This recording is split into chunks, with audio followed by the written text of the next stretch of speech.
afternoon, and thanks for tuning in to NBC News Daily. I'm Maya Holloway with your Midday Ark-La-Miss update.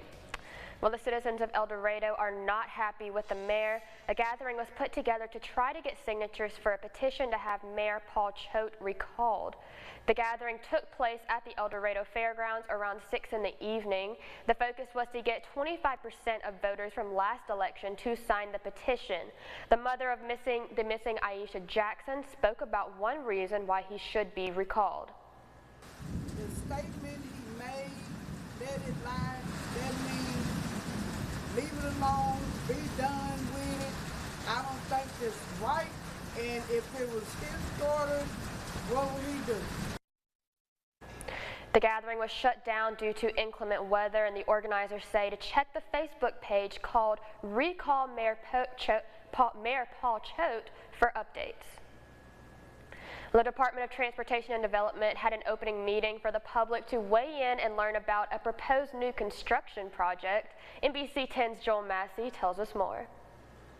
Aaron Buchanan with DOTD is excited about a new project that will make a portion of I-20 in West Monroe a 6-lane roadway. Right now we're experiencing congestion and bottlenecks and delays in people's commutes, and so the goal is to be more efficient with the way that people are moving along the interstate system. Project engineers and others from DOTD were on hand to answer questions from the public, several who had homes next to the proposed expansion. It was also important for DOTD to hear from the people. That's why we hold these meetings, is to learn what they want, what they don't want, what it's important to them in relation to the project. And so all of that is taken into consideration, and it's recorded, officially recorded, as part of the transcript for this public meeting. The project is in the environmental phase of development, which is a federal process to ensure that the work does not overly negatively impact the environment, which includes current structures and homes, businesses, natural habitats, waterways, or wildlife. The current plan includes a noise barrier to shield some apartments and houses from the additional traffic that will be using the interstate. West Monroe Mayor Stacey Albritton Mitchell says this project has been a long time coming. We've been hearing about it and talking about this project now for probably 2 years, so it's just really good to see it get off the ground, continuing to progress, and appreciate the investment in Northeast Louisiana. Buchanan says the local people that will use the interstate the most are paramount in decision making about the project. Those are the users. That's what we're here for. That's why we're doing this project or proposing this project, is for the community, for the people who live here and use the interstate every day. That's who's impacted by these types of projects. And now, exclusive Storm Tracker Doppler weather with meteorologist Chase Ward.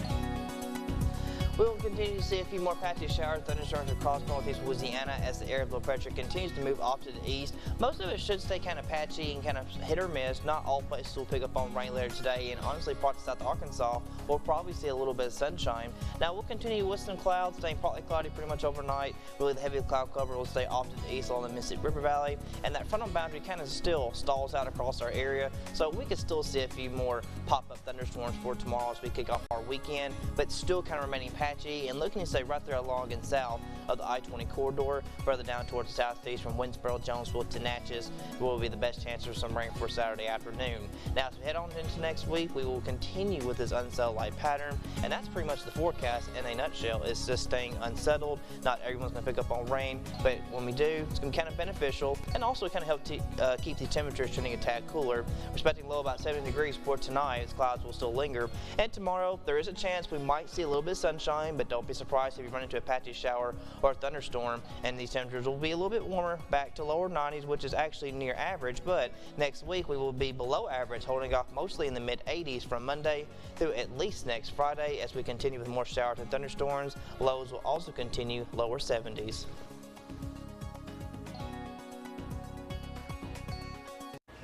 Well, we've got a lot of rain coming in this week, so be sure to stay safe on the roads and have a great day. That's it for your Midday Ark-La-Miss update. NBC News Daily continues. Watch NBC 10 News for the Eye in the Sky. Get a better understanding of what's happening with our drone, the Eye in the Sky, only on NBC 10 News.